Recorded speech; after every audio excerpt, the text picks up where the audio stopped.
Buenos días, bienvenidas, bienvenidos a este conversatorio que hemos planificado desde el Ministerio de Educación, el área de Educación Intercultural Bilingüe, pensando en octubre como el mes de las diversidades, las culturas y las identidades, con una propuesta para superar la efeméride del 12 de octubre como el Día de la Diversidad. En este marco estamos junto con Leandro Herrero, profe de esta modalidad, con una propuesta que las y los invita a las docentes, los docentes pampeanos, a pensar una propuesta en torno a los monumentos o los sitios que tenemos históricos de memoria en nuestras localidades, y está pensada para la primera semana de octubre, a modo que la docencia pampeana tenga herramientas para poder abordar a partir de esta semana este recurso educativo para poder potenciar cada una de sus propuestas. En esta oportunidad, pensar y conocer entonces los monumentos, los sitios en relación a la historia indígena regional, nos pareció una oportunidad y conocemos de los antecedentes en las investigaciones y en la práctica docente, tanto de Anabela Abona, de Rocío Guadalupe Sánchez y Hernán Bacha, que nos acompañan en este conversatorio, así que sean bienvenidas, bienvenidos. Hola, ¿cómo están? Gracias por la invitación. Gracias por el espacio. Me parece que está buena la idea de poder conversar estas cuestiones que por ahí quedan un poco puertas adentro de las instituciones, así que gracias. Gracias, exactamente. Me uno a lo que dijeron mis compañeros. Buenos días, chicos. ¿Cómo están? Bueno, quería comenzar por ahí a realizar algunas preguntas para que nos puedan aportar, ¿no? En esta construcción de conocimiento, ilustrarnos un poco acerca de los monumentos. Quería realizar primero una pregunta a Ana y consultarle sobre por qué es importante mirar e interpretar los monumentos y qué información nos aportan estos. Bueno, si les parece, presento, así Bueno, podemos ver algunas imágenes, más que nada, para poder graficar mejor esta pregunta. Buenísimo. buenísimo, Ana. Ahí debería verse como en grande, ¿cierto? En pantalla completa. Se ve perfecto. Bien. Bueno, acá está la pregunta que un poco me comentaban, y me parece que con esto es importante tener en cuenta varias cuestiones. En primer lugar, hay algunos autores que plantean cómo los monumentos unen el pasado y el futuro, ¿no? Cómo los monumentos permiten avisar a los que vienen delante lo que pasó detrás. Y esto tiene que ver porque los monumentos son representaciones, ¿no? Hay momentos en donde la sociedad o determinados grupos deciden que un determinado hecho, un determinado acontecimiento tiene que quedar plasmado, tiene que ser recordado, y una de las formas en que las sociedades pueden elegir recordar ese pasado o ese hecho, o incluso ese presente, es a través de los monumentos, ¿no? También hay otras formas de representación, pero en este caso los monumentos es una forma de dejar plasmado ese hecho o ese acontecimiento. Y acá, por ejemplo, tenemos algunos casos de monumentos en la capital de la provincia. Seguramente nos estarán viendo docentes de distintas partes de la provincia, pero muchos han pasado o conocen estos dos monumentos que están en Santa Rosa, o que estaban en algunos casos, ¿no? Lo que ven a la derecha es el ex colegio Julio Argentino Roca, que hoy es el colegio Clemente Andrada, y lo que está ahí chiquitito acá es el busto, que no es el mismo, pero es representativo, el busto de Julio Argentino Roca, que estaba frente al colegio, que además también toda esa avenida se llamaba Julio Argentino Roca, y que hoy ya no se llama así, ¿no? Hoy se llama Avenida San Martín Oeste. Y el otro, la otra foto, la otra imagen, es la del Cacique Pincén, que está en la actualidad, se inauguró en el 2013 y está en la actualidad en la Avenida Circunvalación, que es un lugar de mucho paso, de mucha visibilidad, porque la gente que viene del sur y que tiene que pasar por Santa Rosa, lo ve, ¿no? Y si nosotros miramos estos monumentos a simple vista podrían parecer contradictorios, ¿no? Porque uno nos está hablando de un proceso que hoy llamamos como genocida, que hoy reconocemos como un proceso que es genocida, y a uno de los máximos artífices de todo ese proceso y de lo que se conoce como la conquista del desierto, lo que se conoció como la conquista del desierto, y que también hoy sabemos que está mal llamarla de esta manera por distintas cuestiones. Y del otro lado es un monumento que reivindica la lucha o que visibiliza a los pueblos indígenas, en este caso de esta región, ¿no? Entonces, ¿qué pasa con estas cosas que son tan contradictorias? ¿Quiere decir que de repente inventamos una historia nueva? No, no tiene que ver con que aparecen nuevas historias o que se nos da por inventar nuevos relatos, sino que tiene que ver con que los monumentos dan cuenta de una época determinada y de los relatos que en una época se querían dejar representados o dejar inmortalizados a través de ese monumento. Por ejemplo, si nosotros miramos acá, está la noticia de cómo intervinieron en el monumento de Roca, que está que hablábamos enfrente del Colegio Normal, es en una noticia del diario La Arena, donde se destruyó el monumento, bueno, también vandalizaron la bandera y eso llevó a algunos conflictos, ¿no? Y lo que está a la derecha es el monumento de Colón, de Cristóbal Colón, que también hay toda una discusión acerca de la remoción de estatuas de Cristóbal Colón, porque también representa un genocidio, pero a nivel América Latina, a nivel América, que estaba atrás de la Casa Rosada y que se removió durante el gobierno de Cristina Fernández y que también hubo toda una discusión. Pero ¿por qué traigo a colación estos monumentos? Porque esto nos está hablando de estos procesos de resignificación que estaba hablando, ¿no? Hay nuevas épocas donde los monumentos son resignificados porque se resignifican los relatos históricos, no es que el pasado cambió, pero sí cambian las interpretaciones que hacemos sobre ese pasado. Y eso lleva a que muchas veces los monumentos sean intervenidos, pueden ser pintados, rotos, se remuevan, se hacen otros monumentos que recuerdan otros relatos históricos. Y entonces lo que sucede con los monumentos, o lo interesante de los monumentos, es tener en cuenta dos cosas.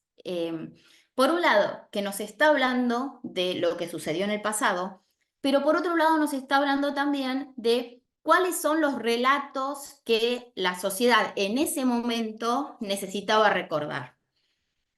Es decir, cuáles son los grupos que en ese momento decidieron que esa historia tenía que ser recordada y no otros relatos del pasado.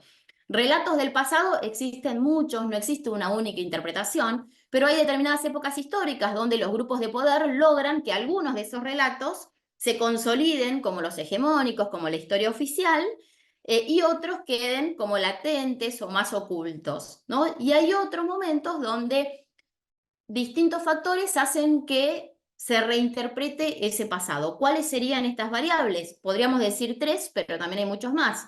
Por supuesto que las investigaciones tienen mucho que ver en las reinterpretaciones del pasado, pero también los propios movimientos sociales, ¿no? En este caso estamos hablando de los pueblos indígenas y cómo las comunidades comienzan a reivindicar y a pedir por sus derechos, entonces los movimientos tienen mucho que ver, y también decisiones del gobierno, ¿no? Decisiones de los gobiernos de turno que muchas veces favorecen o no los reclamos de algunos grupos. Entonces, me parece que cuando hablamos de monumentos tenemos que tener en cuenta estas dos cosas y que son importantes por esto, porque nos hablan del pasado, pero también nos hablan de la sociedad que en ese momento decidió que eso era importante recordar y no otras cosas. Gracias, Ana. Muy claro lo conceptual. Me quedé con algún concepto por ahí que marqué, hablando de la resignificación, ¿no? Y las interpretaciones que se hacen de acuerdo al contexto histórico, ¿no? Que tiene que ver con la sociedad del momento, los relatos de la época y cómo estos se ven, digamos, modificados en el tiempo porque la sociedad es dinámica, va cambiando y obviamente teniendo en cuenta las reemergencias, ¿no? sociales, los movimientos que van modificando la sociedad y obviamente que la hacen más dinámica y también la vuelven más inclusiva. Por otro lado, recuperando esto, quería hacer una pregunta a Rocío, ¿no? Hablando de la importancia que ya algo nos incorporó Ana, hablando de los pueblos indígenas y los monumentos, ¿no? En nuestra provincia en general y en nuestra localidad en particular. ¿Qué monumentos por ahí hablan de los pueblos indígenas? ¿Qué nos manifiestan, ¿no? Por ahí ya algo hablando de Pincel, de Roca, pero por ahí si nos podías ejemplificar con otros, ¿no? monumentos que hablen sobre los pueblos indígenas. Por ahí, Rocío, si nos puedes aportar sobre esto, por favor. Bien, sí. Aquí, volviendo a la presentación que tenemos, que hemos organizado, ahí todavía no se ven las imágenes porque quería retomar esa imagen que está de fondo.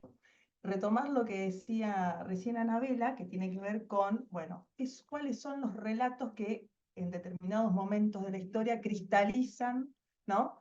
De determinadas formas. Y los monumentos es una forma de cuando se consolida un relato, ¿no? Y ahí puse, porque seleccionamos con mis compañeros dos monumentos.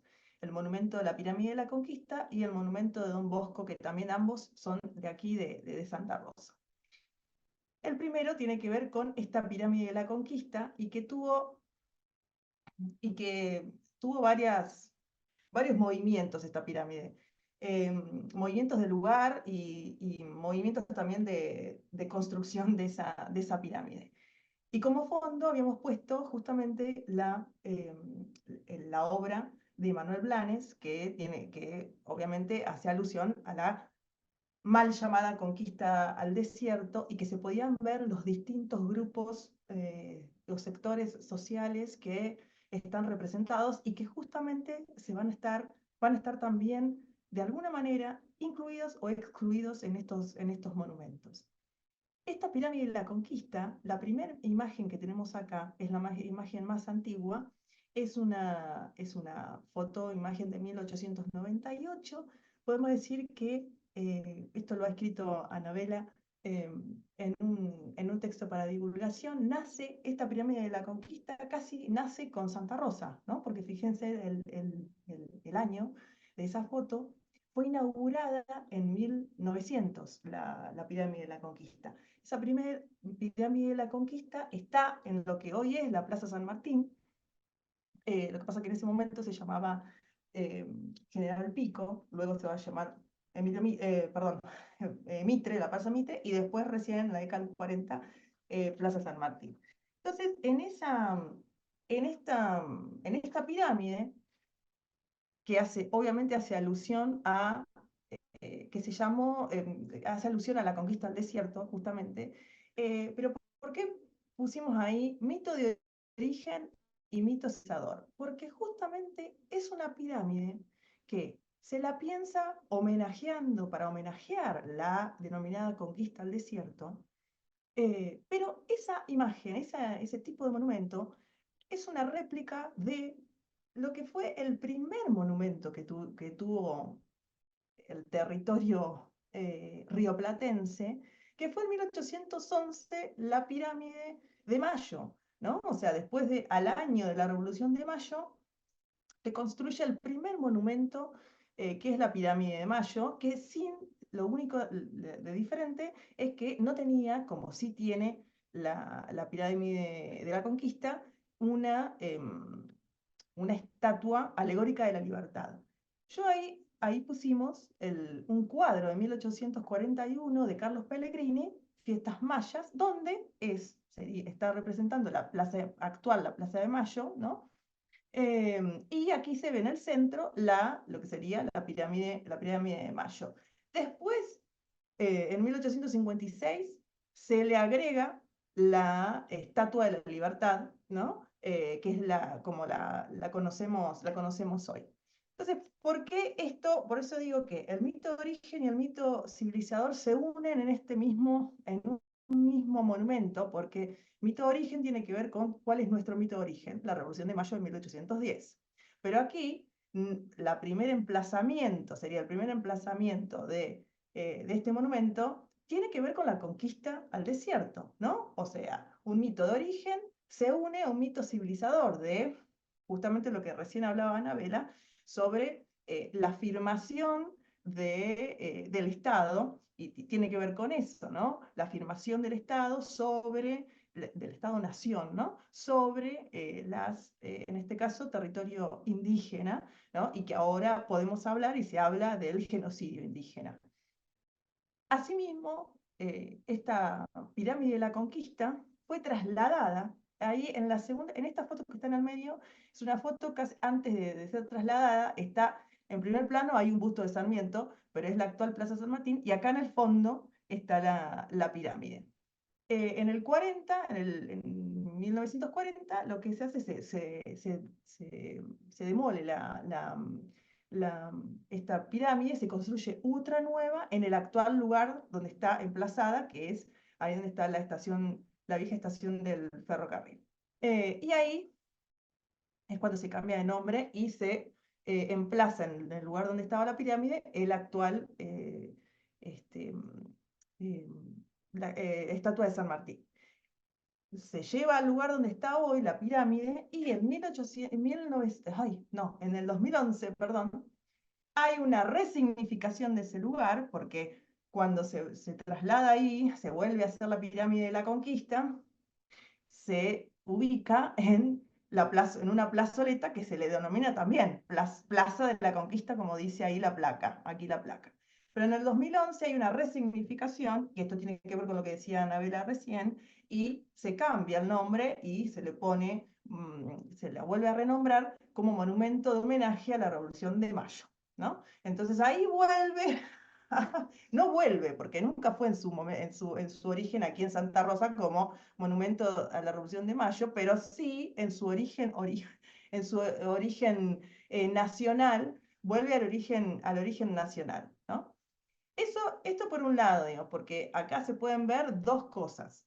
Y para, no separado, sino como un complemento, tenemos si estamos hablando de un mito, del mito de origen, del mito civilizador, del progreso, de la unificación, ¿no? De un relato donde algunos están incluidos y otros están excluidos, elegimos el monumento a Don Bosco porque justamente el catolicismo, la Iglesia, fueron uno de los pilares que de alguna manera aportaron a esa ocupación del espacio. No solamente la ocupación del espacio, y en esto estoy hablando de las distintas misiones de congregaciones y de órdenes que fueron específicamente, por ejemplo, por dar un ejemplo, salesianos algunos salesianos acompañaron las distintas columnas del ejército en la conquista, en la campaña al desierto, ¿no? Pero no solamente en eso, digamos, las misiones católicas también se han estudiado como una forma, se las ha entendido como, como instituciones de frontera, ¿no? Allí donde son los dos poderes que están avanzando. Y en este caso, entonces, tenemos el monumento a Don Bosco, que, hablando de La Pampa específicamente, la congregación salesiana tuvo un rol principal, digamos, en este proceso argentinizador, por eso pusimos ahí el catolicismo argentinizador. Esta primera imagen, que es la más antigua que tenemos acá en la presentación, es del lugar donde donde se inauguró el monumento a Don Bosco, que es bien frente al Colegio Domingo Savio, en una plazoleta que había sido donada por en ese entonces, esposa del fundador de Santa Rosa, Tomás Mason. Y bueno, en esa celebración, en esa inauguración, en 1938 se inaugura ese monumento. En esa inauguración hubo gran fiesta, todos los alumnos con desfiles con bandas de música, bueno, mucho ruido. Y allí uno de los que tomaron la palabra fue el secretario de gobierno en ese momento, José Garmendia, el secretario de la Gobernación, sería bien correcto. Y lo que dijo fue esto, cito un pedacito. Este monumento significa, señores, el reconocimiento público de los habitantes católicos del territorio a la inmensa obra educacional, social y religiosa de un hombre bueno, sabio y también a sus colaboradores. Ahí encierra justamente lo que significó el catolicismo y los salesianos en La Pampa. Los salesianos llegan a fines del siglo XIX a La Pampa y ponen su estrategia evangelizadora, esto lo ha estudiado muy bien Ana Rodríguez, tuvo dos ejes esa estrategia evangelizadora. Esos dos ejes que diferenciados según la población más civilizada y la población no civilizada, ¿no? Entonces, donde el eje educacional fue como una columna vertebral, ¿no? Y también, sobre todo para el oeste pampeano, las misiones ambulantes. Y ahí justamente lo que muestra, lo que cristaliza este monumento a Don Bosco, que podemos ver. Don Bosco, que es el fundador de la congregación salesiana, ¿no? Y aquí lo tenemos en el medio y tenemos por un lado un niño blanco, de características blancas, con un libro en la mano, lo está mirando a Don Bosco, también tiene acá una pelota de fútbol de un lado, parado, ¿no? O sea, parado. Y del otro lado tenemos a un niño con rasgos indígenas, semidesnudo, en una posición de sumisión total, tiene un crucifijo o un rosario también, le está besando la mano a Don Bosco. Y ahí justamente da algunas interpretaciones, dicen que podría ser Seferino, Seferino Namuncurá, y ahí están representadas las dos aristas, ¿no?, de la evangelización salesiana.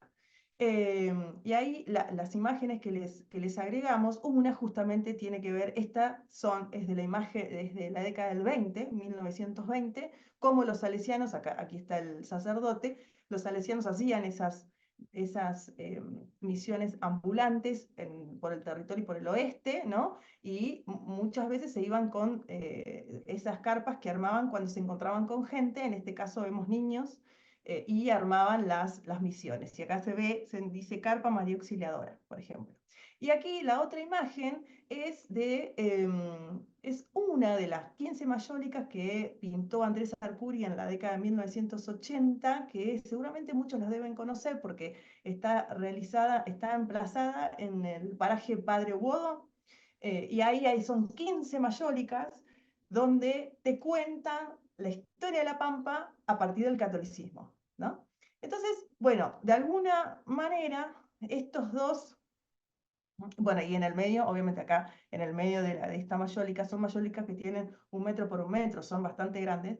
En el medio justamente está Seferino como el santo de las Pampas, ¿no? Seferino fue alumno del colegio, lo trasladaron a Buenos Aires, fue alumno del colegio salesiano en Buenos Aires y después lo llevaron a Italia, bueno, es cuando luego muere. Pero justamente estos dos monumentos, retomando un concepto que también puede ayudarnos a pensar sobre estos relatos y sobre estas construcciones históricas, que es la colonialidad del poder de Aníbal Quijano, o esta perspectiva decolonial, ¿no? Donde, ¿por qué nos sirve esa categoría, ¿no? Esa categoría conceptual? ¿Cómo la podemos aplicar analizar a estos documentos, estos monumentos? Porque él lo que hace a su análisis, es la intersección entre raza y clase, ¿no? Luego otras críticas y demás en esa intersección también han sumado la parte de género. Pero en esto, ¿qué nos suma, ¿no? Que justamente estos dos monumentos son monumentos que hacen alusión a la consolidación del Estado-Nación, ¿no? Como un Estado fuerte y que se construyó a partir de estos pilares, del progreso, del catolicismo. Y a su vez, hay una autora que habla que dice, bueno, retomando a Quijano, ¿no? Pero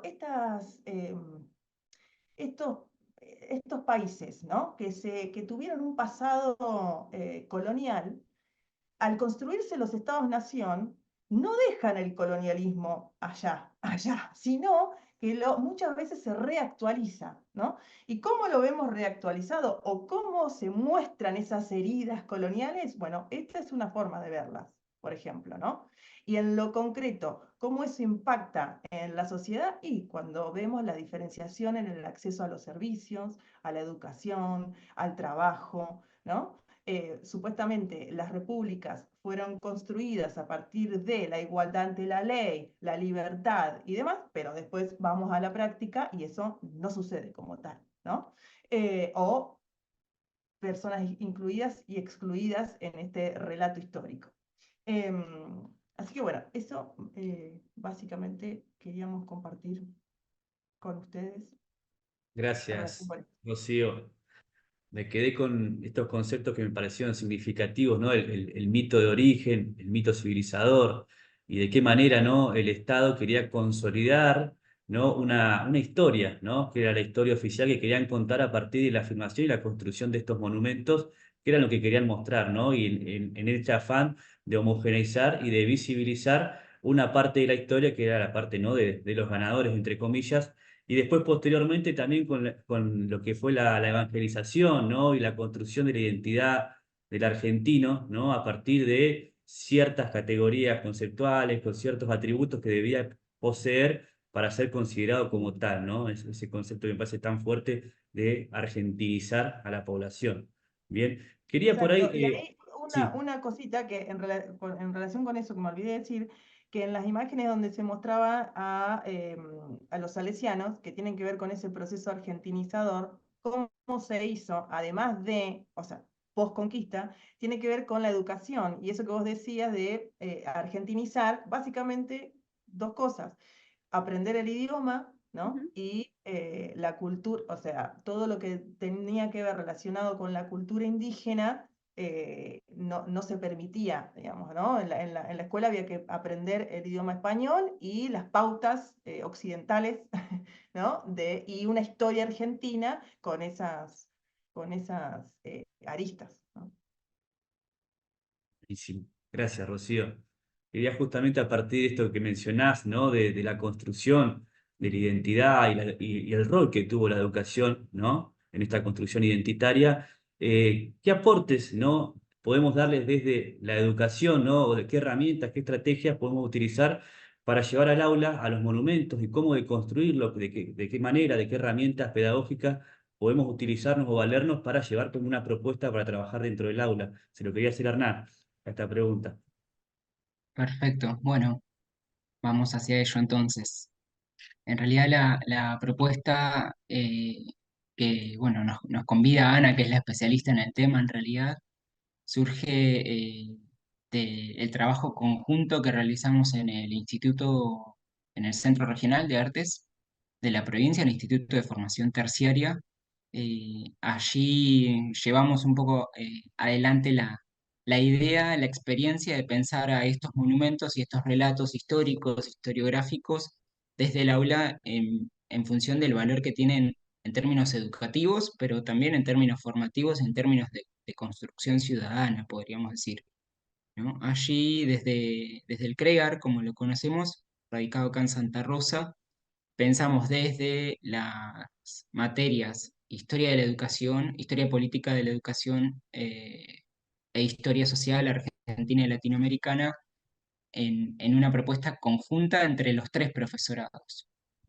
Esta es una práctica institucional extendida, creo que eso puede ser importante también para destacarlo porque no es una excepcionalidad de Santa Rosa, sino que el trabajo conjunto con distintas materias es una práctica habitual, diríamos, en nuestras escuelas.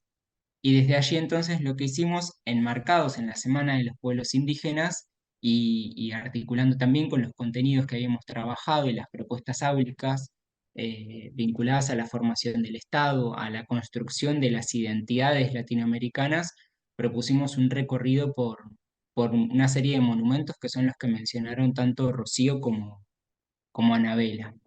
Eh, Nos parecía ahí importante y apunté algunas cuestiones, en todo caso después podemos seguir conversando sobre algunas, pero pensando en la posibilidad de replicar estas experiencias que creo que sería lo interesante, nos parecía importante destacar algo que mencionaba Ana al inicio y que es la vinculación que tiene el pasado y el presente, ¿no? Porque, bueno, está bien que estos monumentos tienen su historia y su contexto y es importante recuperarlos allí, pero también es importante poner en valor cuál es el sentido que desde nuestra actualidad y desde los interrogantes actuales les podemos hacer. La propuesta de la caminata que estructuramos tenía entonces por objetivo recuperar no solo los monumentos y la cuestión indígena en los relatos nacionales, en los relatos incluso con una perspectiva más amplia, pretendida latinoamericana, sino también poner en valor la capacidad de reflexión crítica del estudiante y del estudiantado y de las propuestas áulicas que realicemos, ¿no? Para que no quede en un simple relato y en un conjunto de actividades y de procesamiento de textos o identificar algunas ideas, conceptos o teorías, sino que podemos llevar eso a la práctica. En el caso del CREAR, los tres profesorados que tiene este instituto son en música, en danza y en artes visuales. Puntualmente, la propuesta la organizamos desde las artes visuales, entendiendo también que los monumentos, más allá de su faceta arquitectónica, también expresan un sentido estético y cuentan un relato con el uso de las imágenes seleccionadas, ¿no? Y mostradas, como mencionaba Rocío hace un momento. Bueno, la estatua de Don Bosco, más allá de la estatua en sí, de los materiales, quién la construyó, nos está dando una imagen, un imaginario, presentando también una interpretación de la sociedad de la época y en ese sentido es importante entonces que desde los distintos espacios, sobre todo los vinculados a las ciencias sociales, la historia y la geografía principalmente, podamos desandar ese trayecto y ponerlo en valor junto con el estudiantado. El recorrido lo organizamos por distintos monumentos que fueron mencionando tanto Anabela como Rocío. Pasamos primero por el que está emplazado frente a la estación de ferrocarril, luego nos fuimos a la Casa de Gobierno actual, esto en Santa Rosa, por supuesto, y finalizamos en el Centro Cultural Medasur, en el Cultrún. Pero más allá de los datos específicos del recorrido, me parecía importante también destacar que la propuesta, en realidad, puede tranquilamente pensarse para otras localidades, para hacer un proceso de revisión de cuáles son los monumentos, qué dicen esos monumentos y cómo podemos, en función de ello, pensar en un recorrido que haga partícipes a las y los estudiantes de las distintas modalidades educativas. En este caso se trata de un instituto terciario, pero tranquilamente también se puede pensar para el nivel secundario, para adultos, para la primaria. La propuesta educativa, entonces, lo que apunta es a recuperar en el marco de las efemérides las revisiones sobre las memorias históricas y los procesos de construcción del conocimiento que se proponen desde los ámbitos educativos en el marco de las conmemoraciones, de los actos o de los proyectos específicos. De hecho, la propuesta que elaboramos junto con Anabela Bona, con María Marta Olave y que nos acompañó el resto del cuerpo docente del CREAR, en este caso, estaba precisamente, como decía hace un momento, enmarcada en la Semana de los Pueblos Indígenas en Argentina, ¿no? Aprovechando que habíamos trabajado sobre el proceso de formación de las repúblicas, de construcción de los estados y de lo que es la identidad latinoamericana, o mejor dicho, lo que representa la identidad latinoamericana, nos pareció oportuno entonces este recorrido.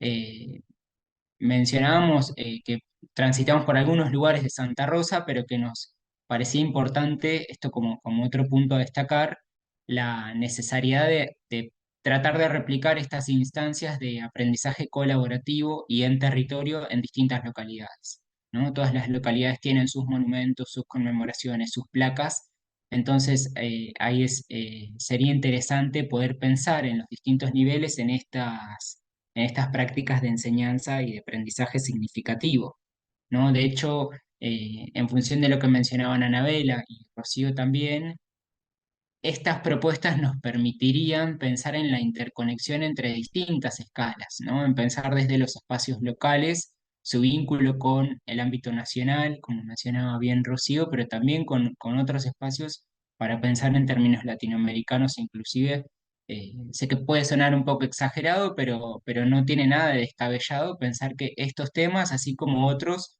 permiten conectar procesos de mucho más largo alcance, tanto sea temporal como territorial, ¿no? Rocío mencionaba ahí esta idea de heridas coloniales. Bueno, hay bastante allí para señalar. Además del recorrido, por supuesto, propuesto mediante un proyecto educativo, elevado mediante las vías administrativas, lo que hicimos fue plantearles al estudiantado una serie de actividades para generar esos denominados por algunos procesos de transferencia educativa, ¿no? Por supuesto que en las aulas habíamos trabajado teóricamente, no sé, por mencionar algo, con un texto de Voslaski sobre qué es Latinoamérica. Entonces lo que recuperábamos en esas consignas es la articulación y el proceso reflexivo y crítico de la bibliografía, de los conceptos a la teoría trabajada, junto con aquello que habíamos observado en el recorrido, que podían inferir, pero que también habíamos conversado explícitamente sobre la representación de los monumentos, de las placas, bueno, su proceso de armado, de traslado inclusive, ¿no? Creemos que este recorrido entonces habilita no solo la construcción de una memoria histórica, la reflexión sobre la memoria histórica, como decía Ana, sino también algo bastante importante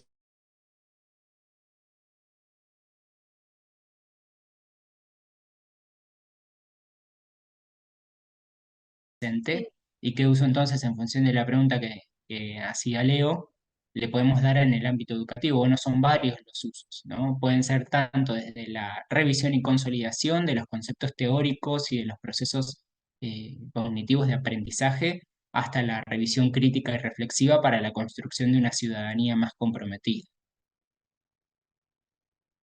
Gracias, Hernán. Cuando estabas relatando este trabajo que han realizado con las y los estudiantes, también me puse a pensar en cuántas veces pasamos por estos lugares, por estos sitios, y tal vez no los vemos o no los miramos, no los observamos, no los analizamos, y forman parte de nuestra cotidianidad, porque incluso estos que mostrabas en las imágenes son prácticamente diarios para nosotras y nosotros.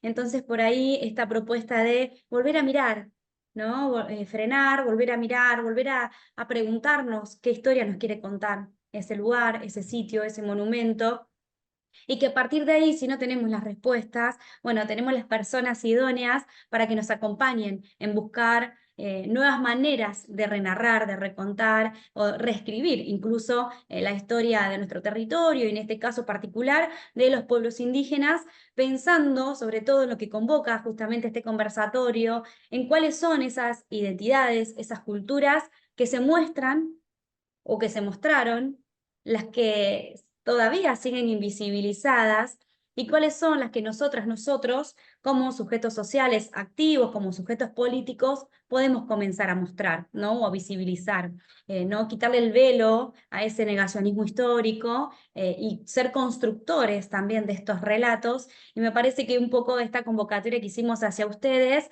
es sobre esto, ¿no? Que ustedes como agentes, como docentes, que se encargan, se ocupan y dedican su trabajo de investigación o de docencia a reconstruir, ¿no? A juntar esos pedacitos del rompecabezas, que muchas veces hay que ir a un archivo, hay que ir a un lugar, hay que conversar con un otro, con una otra, para volver a contar. Y en esto nos parece importante poder visibilizar que también es un trabajo que las docentes y los docentes podemos realizar en nuestras cátedras, en nuestras asignaturas, y sobre todo recién conversando con Leo, off the record, decíamos qué potente para poder transversalizar los niveles educativos, ¿no? En este caso lo pensamos en el nivel superior, pero también tenemos los diseños curriculares que nos habilitan en primaria y en secundaria hablar de estos temas, ¿no? Ponerlos en debate, que surjan estas charlas en las instituciones educativas, que nos preguntemos, que recorramos nuestras localidades desde una perspectiva crítica o decolonial, como bien planteaba Rocío, para ver qué construcciones tenemos ya ancladas y tenemos que deconstruir, y cuáles tenemos ya reforzadas y podemos compartir y socializar con nuestros pares, con nuestros colegas, nuestras amigas, nuestros amigos, ¿no? Así que bueno, creo que no sé si queda alguna reflexión final que ustedes quieran compartirnos, porque ya estaríamos como finalizando este encuentro, esta charla. Yo solamente agregar, si me permiten, en el caso de tanto Anabela como Rocío y mío, formamos parte de un instituto, del Instituto de Estudios Sociohistóricos de la Facultad de Ciencias Humanas, y muchas veces pasa que por las dinámicas del trabajo docente, sentarse a buscar información, leerla, procesarla, seleccionarla, es bastante trabajoso, vamos a decirlo, pero desde el instituto hay distintas líneas y trabajos ya realizados, hay distintas acciones, hay incluso un programa de comunicación pública de las ciencias sociales que puede ser de ayuda y por supuesto que es un instituto como la Universidad de Puertas Abiertas. En ese sentido, estamos en redes sociales, así que si hay alguna duda o algún pedido, por ahí podemos mancomunadamente ayudarnos. Así que digo, aprovechando que va a ser para la provincia, más allá de que esté radicado en Santa Rosa, es una buena oportunidad también para abrir las puertas del instituto y dejarlo como una oferta en caso de poder establecer algún diálogo y trabajo en conjunto.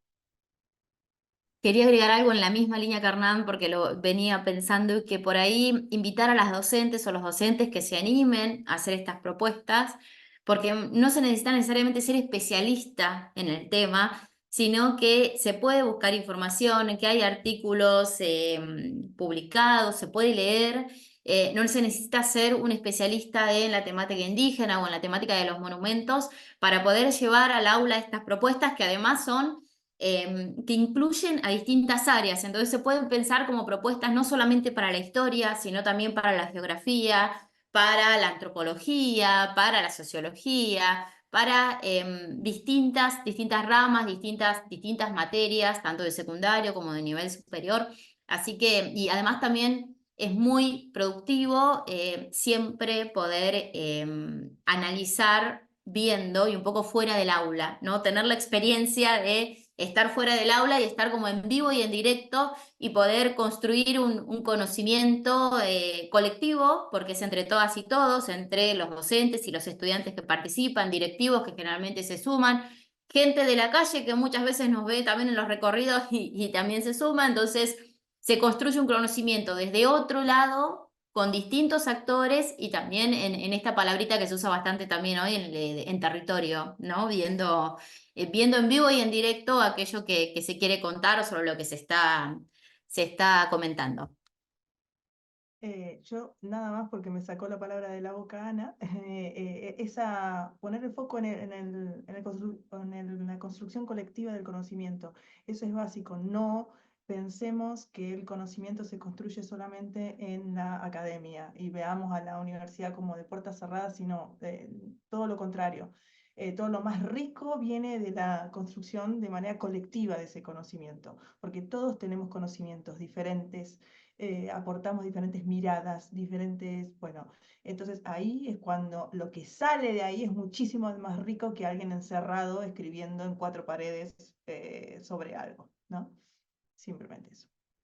Gracias por los aportes y me sumo a esto que dicen del conocimiento colectivo, diciendo, bueno, tenemos comunidades locales también, comunidades indígenas en la mayoría del territorio pampeano, a quienes también podemos invitar a recorrer estos lugares y ver sus sentires, sus experiencias, sus anécdotas, sus historias familiares, ¿no? O ancestrales, incluso quienes han podido recuperarlas de algún modo, para que también enriquezcan la propuesta y tengamos estas dos visiones o estas dos maneras de ver que la historia nos ha mostrado que existen, ¿no? Que existen múltiples historias y no una sola. Así que también esa invitación está hecha para que las comunidades sean invitadas para acompañarnos en estos recorridos o en estas experiencias fuera del ámbito escolar y también aportar a esto que siempre militamos de algún modo desde la modalidad de romper el dispositivo carpeta aula como el único posible para la enseñanza y recuperamos acá el aprender haciendo, ¿no? Que en esto nuestro hermano, colega Nazareno Serraino siempre lo decía, esta pedagogía indígena del aprender haciendo mientras caminamos juntos,